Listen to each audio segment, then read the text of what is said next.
Et mesdames, messieurs les riders, bonsoir, bienvenue dans cette nouvelle vidéo. Aujourd'hui on se retrouve au plus grand décathlon de France pour se procurer le VTT le plus cher ainsi que le moins cher du décathlon. Ici on est dans le rayon vélo de ville, c'est pas trop ce qui nous intéresse, je vous avoue aujourd'hui. Les vélos de ville électriques non plus. Mon rayon préféré mais qui reste beaucoup trop petit à mon goût, les BMX. Décathlon, faites plus de BMX s'il vous plaît. Pour ceux que ça intéresse et qui ne l'auraient pas vu, j'avais acheté le BMX le plus cher et le moins cher et on avait fait la comparaison en vidéo. Je vous mets le lien en description. Mais aujourd'hui on va s'intéresser au VTT, plus précisément les tout suspendus. On va prendre le moins cher de la gamme et on va s'intéresser au plus cher, celui qui a un cadre en carbone et des équipements beaucoup plus évolués. On se rapproche, on vient d'arriver dans les enduros et soleil commence à être vraiment pas mal. 1003, on peut trouver plus cher. 2000, je pense qu'on peut grimper encore un peu plus.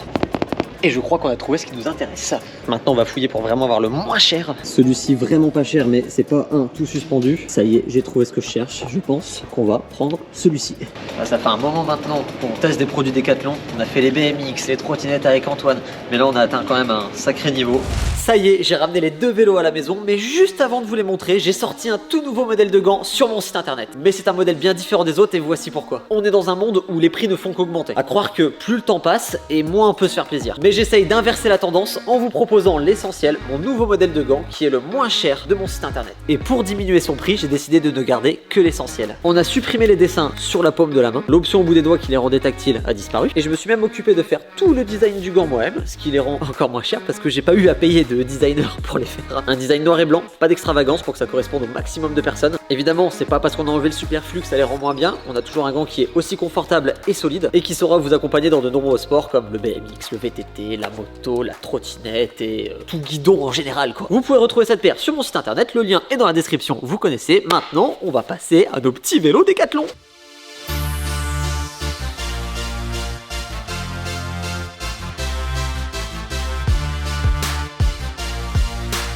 On va commencer par ce petit ST530 qui est donc le vélo tout suspendu, le moins cher de Décathlon. On est sur des roues en 27,5. On a un amortisseur avant et arrière avec un débattement de 120 mm. On peut voir que l'amortisseur est réglable. Par contre, il n'y a pas de réglage de détente ou de remont. Sur la fourche, on retrouve le même réglage. Et il y a aussi la possibilité, si vous voulez faire de la route avec, de bloquer totalement la fourche. Il reste encore un tout petit peu de débattement, mais ça permet de garder quand même un peu de confort sur la route. En revanche, ça c'est pas possible sur l'amortisseur. On a un cadre en aluminium, ce qui en fait un vélo pas si lourd puisqu'il fait 15,5 kg. Des petits freins hydrauliques Tektro qui ont l'air pas si mal.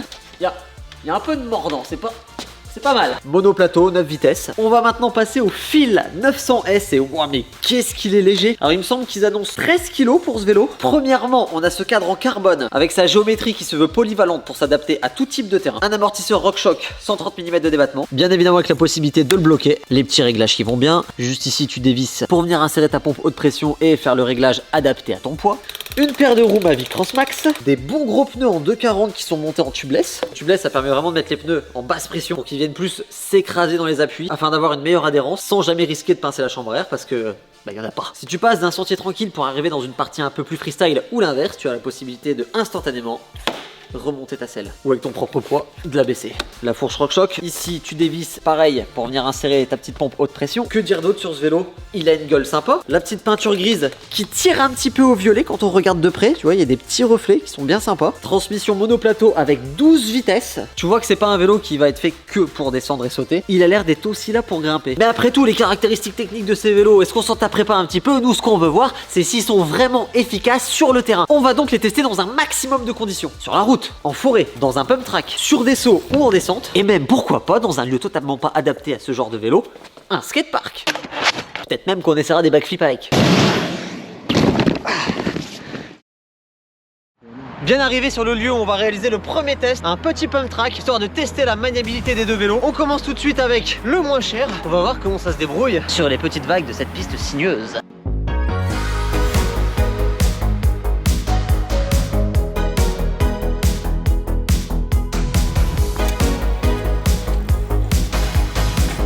Eh bien, elle se débrouille pas trop mal sur le pump track, étant donné que c'est des petits trous. On est pour rappel sur du 27,5, ce qui le rend assez maniable dans les petits virages. Mais je meurs d'impatience d'aller tester le vélo en carbone. On a un petit problème de pluie.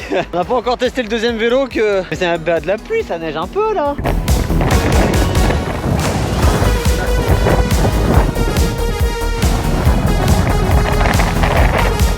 Alors juste à côté du pump track, on a un petit skatepark, donc on va quand même en profiter pour faire 2-3 sauts avec nos deux vélos. Lequel en premier? J'ai envie de prendre que celui-là en fait. Bah non, prends l'autre. Ah vas-y, vas-y. Pour skatepark, il faut que ce soit dur. J'adore quand c'est très dur, tu connais.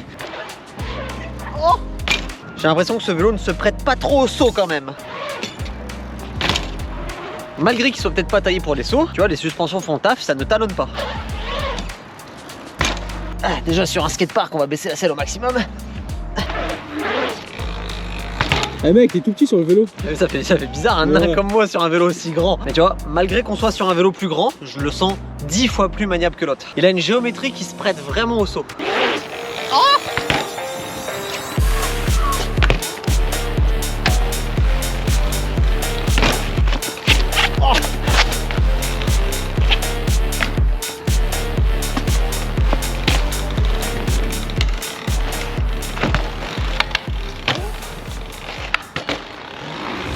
on part sur la deuxième épreuve et ce sera une épreuve de distance. Je vais parcourir 10 km avec le VTT le moins cher et ensuite je ferai 10 km avec le VTT tout carbone, ce magnifique. Je commence à bien l'aimer celui-ci, j'avoue. Bon, 10 km c'est pas non plus une distance de fou, mais là on va se taper 20 bornes quand même avec les deux vélos. Bon allez, je commence avec le moins cher de toute façon. Ordre chronologique. On va lancer une petite application pour calculer la distance et le temps. Là on va faire les 10 km à deux, mais afin de faire le test le plus réaliste possible, si je vais plus ou moins vite avec un vélo, je ne vais pas attendre Mika afin de vraiment montrer s'il y a une différence de temps sur 10 km avec les deux vélos. Et c'est parti. Alors pour les grandes distances, je préfère personnellement être sur du 29 pouces. Dites-moi dans les commentaires si je me trompe, mais j'ai toujours eu le sentiment de plus t'as des grandes roues et plus tu vas vite.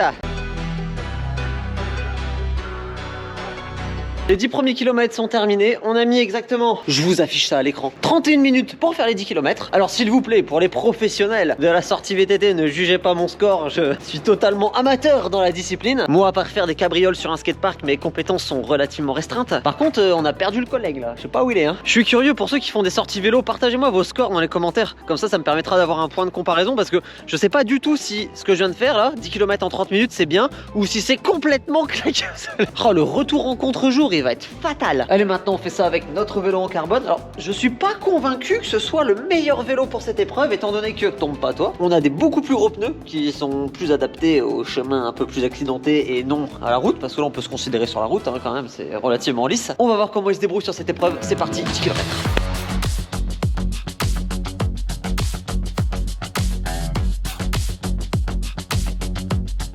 Petit spoil, je suis en train d'exploser le score de tout à l'heure sans absolument aucune difficulté. Je dirais pas que je vais 2 fois plus vite, mais presque. Il me reste encore 1,5 km à faire, mais je sais déjà que ça va être beaucoup mieux. J'ai mis 7 minutes de moins avec le vélo en carbone. Bon, je vais l'avouer, j'ai eu un petit avantage sur le retour. J'avais le vent dans le dos. Au ressenti, sans hésiter, si je dois partir faire une longue balade avec un vélo, c'est celui-ci que je prendrai sans hésiter une seule seconde. Et le collègue, il a pas encore fait les 10 km, alors je vais repartir dans l'autre sens pour le rejoindre.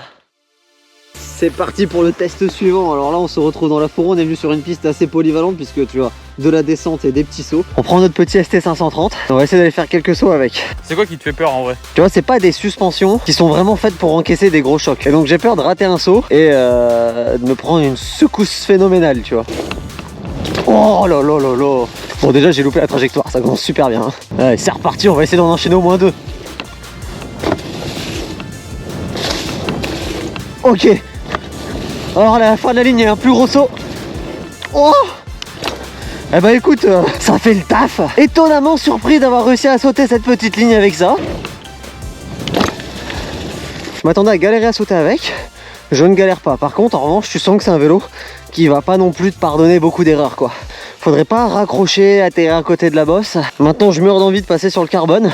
Voir un peu ce que ça va donner sur la même ligne. En tout cas, celui-ci, il me fait peur, mais je le valide. Allez, c'est parti, on va voir ce que ça va donner. Ah ouais, tout de suite, beaucoup plus à l'aise, beaucoup plus stable. Et le plus gros saut. Oh. L'autre, il est bien, mais celui-là, c'est un régal. Allez, un deuxième passage pour confirmer que le vélo est trop bien. Alors, on va commencer à mettre les suspensions un peu plus à rude épreuve. Il y a un petit gap là, on va essayer.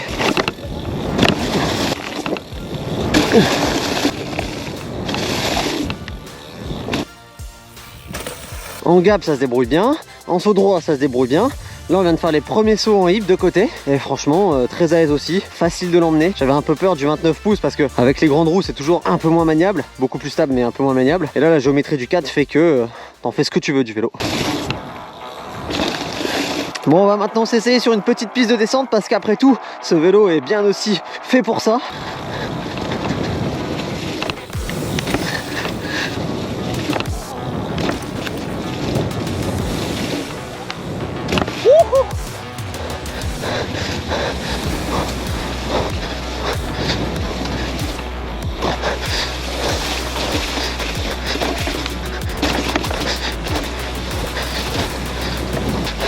Olé! Il y a peut-être un petit obstacle sur la piste. C'est vrai que ça a soufflé fort ces derniers temps. Très sympa aussi dans les descentes, les freins fonctionnent bien.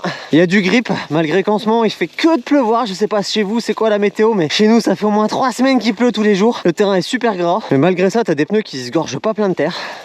Ça fait plaisir.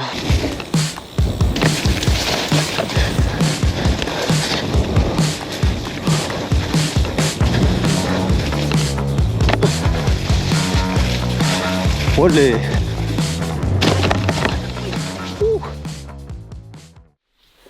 T'as déjà un problème sur le vélo? Non, mais je viens de remarquer que c'est un petit peu desserré ici au niveau de l'amortisseur. Mais le vélo est neuf. Tu vas toujours vérifier les serrages quand le vélo est neuf, c'est normal, il y a toujours des trucs qui se desserrent. Oui, on se retrouve dans le skatepark. Et ben on va essayer de rouler avec ça. Ici, c'est pas du tout adapté, je sais. Mais on va le faire quand même, histoire de pousser un peu le test jusqu'au bout. Et de constater surtout si ce vélo est maniable ou non. Parce que pour rouler dans un skatepark tout serré comme le mien, il faut en avoir un de vélo maniable. Tu vas descendre le gros quarter là avec ça? Bon, à descendre ça, je sais pas non plus, mais Bon, si. si j'arrive à descendre la rampe, ça m'offrirait beaucoup de possibilités pour sauter toutes les autres. Laisse-moi aller resserrer ça et on voit les possibilités. Bon, c'est un peu le bazar dans le skatepark, vous m'excuserez. Ça ne changera rien à la qualité du test. Essaye de pas mourir.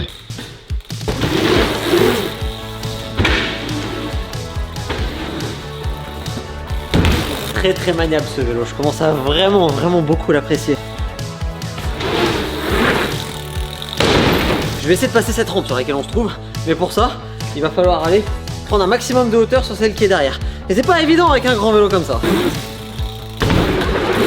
Oh, ça est vraiment fatigant.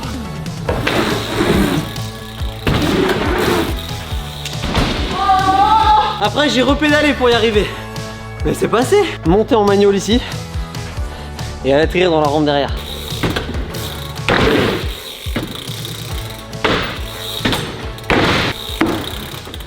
Là t'es en train de t'énerver. Je suis pas du tout en train de m'énerver.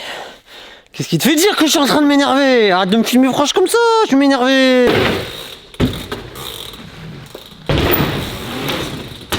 Et si on n'essaierait pas de se mettre la tête à l'envers avec pour bien terminer cette vidéo?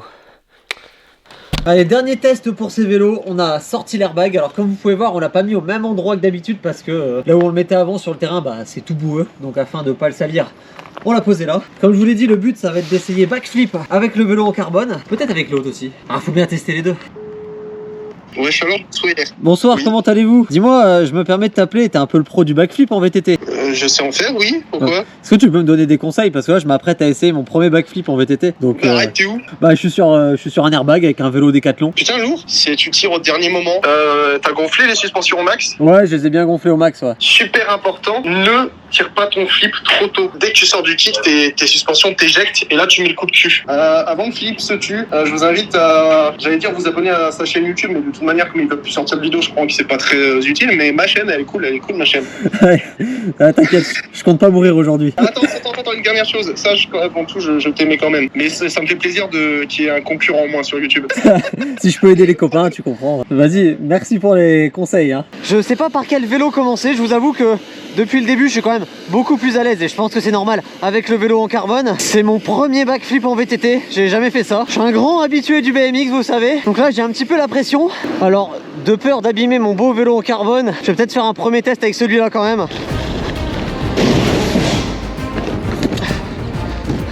Ah, j'ai sali mes nouveaux gants. Rassurez-vous, vous pouvez retrouver des tout beaux tout propres sur la boutique en ligne. C'est parti.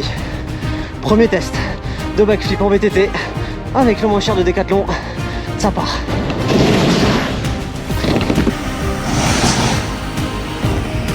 Il manquait un peu de rotation, mais ça a tourné quand même. Pour un premier, c'est bien. Pour un premier, c'est très bien. Faut tirer un peu plus fort que ça maintenant. Le plus dur est passé, on a essayé le premier maintenant. Il n'y a plus qu'à bosser ça et à le valider.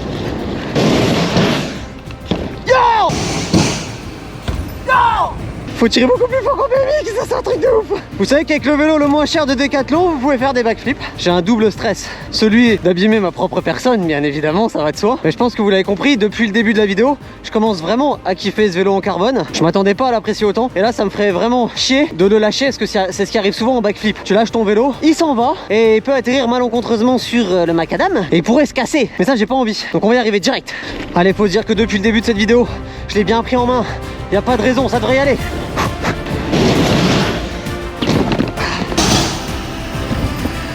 Va falloir tirer plus fort que ça. Et bah les gars, ça m'emmerde de dire ça, mais je crois que c'était plus facile avec l'autre.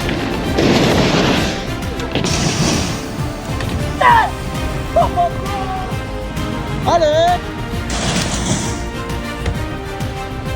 Eh bien je crois qu'on a validé nos deux vélos, autant le moins cher que celui-ci qui vraiment est incroyable. Un peu plus de mal à faire backflip avec parce que 29 pouces, le vélo est immense. En tout cas merci à tous d'avoir regardé cette vidéo. Merci à Rockrider de m'avoir permis de faire celle-ci avec ces deux petits vélos. Vous pouvez retrouver le nouveau modèle de gants dans la description ainsi que tous les autres articles de la boutique. Et je vous dis à mercredi prochain, midi pile, pour ma prochaine vidéo. Salut tout le monde.